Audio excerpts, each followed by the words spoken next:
I wanted to make a little bit longer video. Please watch through as long as you can and share it with your friends and like this video. Not only because, yeah, it makes me feel better if I have a like on my video, but it helps to spread the word. It gets my algorithm, gets me into the right algorithm on YouTube, and I really want to make that site flourish so that many, many people can benefit from these videos on meditation and being in the beautiful outdoors, taking care of the outdoors, picking up after ourselves on every level. So let's begin. Uh, Again, we can just take maybe 2 or 3, 4 deep breaths and go from there. Maybe just 2 this time. Taking that first breath, we remind ourselves that we are calm, that we are capable, and that we are divine. The master meditators remind us that from the beginning. Second deep breath. I am calm. I am loved. I am divine. I'm loved with a divine love so powerful it divinizes me. This is really the heart essence of logic. It's the heart essence of theology from many perspectives. The Jesus Prayer talks about this directly. Zen philosophy encapsulates this and crystallizes it for us. Kriya Yoga is, I would say, a scientific application of this idea from the beginning to the end. And then there are, of course, many other traditions, yogic in nature, that embody this very liberating philosophy. Well, I wouldn't even call it philosophy, just axiom. Uh, and I wanted to go into some detail about that now by reading from my own book. Here it is. This is my most recent one. It's going by the working title 1, 2, 3, Meditate. And here it is. Part 1, Finding Love. Through meditation, we find great courage, even the courage to face one of our greatest fears, the fear that we may not be fully worthy of love, or that love might not be enough for us. But love surprises us in meditation. It draws us deep into the heart. In fact, through deep daily practice, we become immersed in the source of love itself. So in meditation, we really merge with that love and are able to share it. Growing quiet inside, we become amazed to discover that there is something inside of us that is whole. This wholeness, this holiness, is what the meditation masters have called an ocean of love. Remembering that this oceanic heart is within us all equally, we gain the strength to resist the bad habits that keep us from growing strong. We begin to find our way home as we learn the secrets of the masters who remind us that pure love is enough. So, in this new project, I'm putting together each day a quote and then a little technique of meditation and then a space for your own writing. And I want to do this as soon as possible. I'm hoping to have the project finished in a month or 2 at the most, but I think I can get the rough draft done in a month. And pray for me because I've just contacted Monkfish Publishing, and I had talked to them a couple of years ago, and they were very interested in 2 of my books, but I couldn't publish them because they were already self-published. Well, they said write back when you have started a new book, which I have. Keep me in your prayers. Um, and yeah, the project itself then is something that I think really can help people because it reminds us, obviously, of love, and love is the heal all. When I say 1, 2, 3, meditate, I'm not only saying like we do with children, 1, 2, 3, clean your cup or something like this, um, but more like 1, 2, 3 parts to meditation, which I explore in the book. We can go into that in greater depth in the future. Suffice it to say that those parts are love, okay, success, and healing. Let's take another look now at the next paragraph, the next entry for the next day. This love is so vast and so pure that when we experience it, we begin to understand that this love has great power. This love is truly accessible. In fact, we are that. When we accept this and begin to settle down into the feeling of being loved, we begin to experience what the meditation master Yogananda called ever new bliss. This ever new bliss was perhaps his favorite definition of God, of spirit. The more we train ourselves to remain open to this love, the more we humble ourselves to receive this love, the more quickly we grow in understanding, finding not only love, but the success and the healing that are waiting in the wings of love.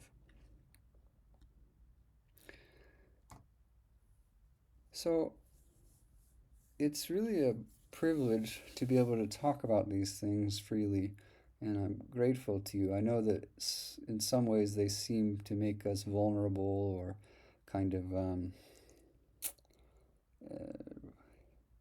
uncomfortable or sometimes angry, but I think it's really good to talk about love and the higher forms of love that come to us through meditation.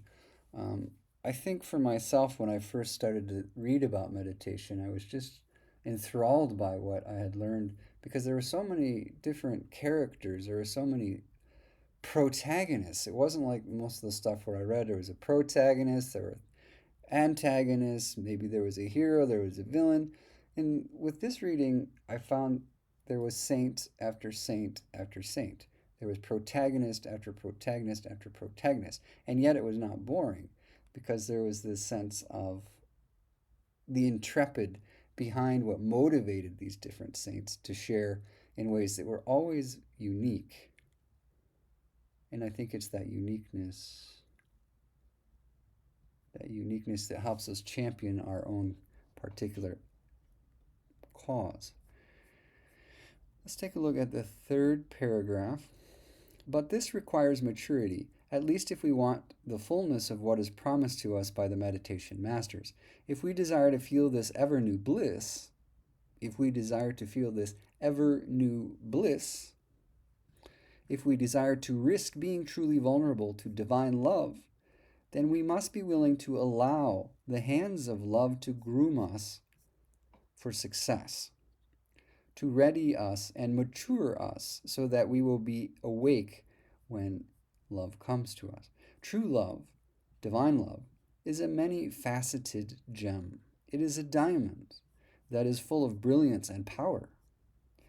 How fortunate we are to be able to receive the love today, and the main ingredient here is open-heartedness.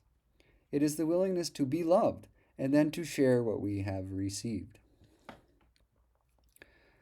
So here there's a number of meditations on love, tough love, the flame of love, sacred hearts, who is she, the logic of love, the heart is holy, enter the heart, enter the confident heart, enter the successful heart, enter the spontaneous heart, and so on. And then there are some here on success. Let's read one of the ones on success for those of you who are enjoying this video. Please like, share, tell your friends you can have success and love and healing through a little bit of meditation every day. Finding success. Finding success means finding love first. That may seem too simple, or it may seem a bit controversial, but the meditation masters who have had the greatest success in life, think of Rama, Krishna, and Janaka, all kings who achieved samadhi by merging in the ocean of love and light, remind us that there is no true success without true love. Let us take a moment to remember the accomplishments of Rama, for example. As a wise and benevolent sovereign, he ruled over a kingdom that was full of peace, harmony, and freedom. His people loved him, and he loved his people. It has been said that there was no evil in the kingdom of Rama during his reign. Such was the greatness of his success as a meditation master and avatar. So here we have, at least according to some point of view, if I remember right, that Rama was even able to influence his whole kingdom to be good and wise and holy. So um, let's take a look at another one. While we may never aspire to the same level of success as the avatars have enjoyed, we can still aspire to success that will make us truly happy and allow us to share our wealth, spiritual and material, with others. And even a modicum of success means that there has been a modicum of love. Perhaps it could be said that the more balanced success a person has, the more that person has learned to love and to be loved. After all, success comes as the personality becomes fully mature, capable of exhibiting the brave, compassionate, and stabilizing qualities that all great men and women exhibit spontaneously. Maybe one more. Success means happiness and stability. It means living a life in a way that brings new solutions to play on old and desperate situations. Success is engendered through the exercise of confident and rarefied behaviors that are deeply rooted in the ground of love. That love brings blessings. If we want success, then let us learn to cultivate the ground of love, of devotion, with all the wisdom that the sages and saints have demonstrated in their lives.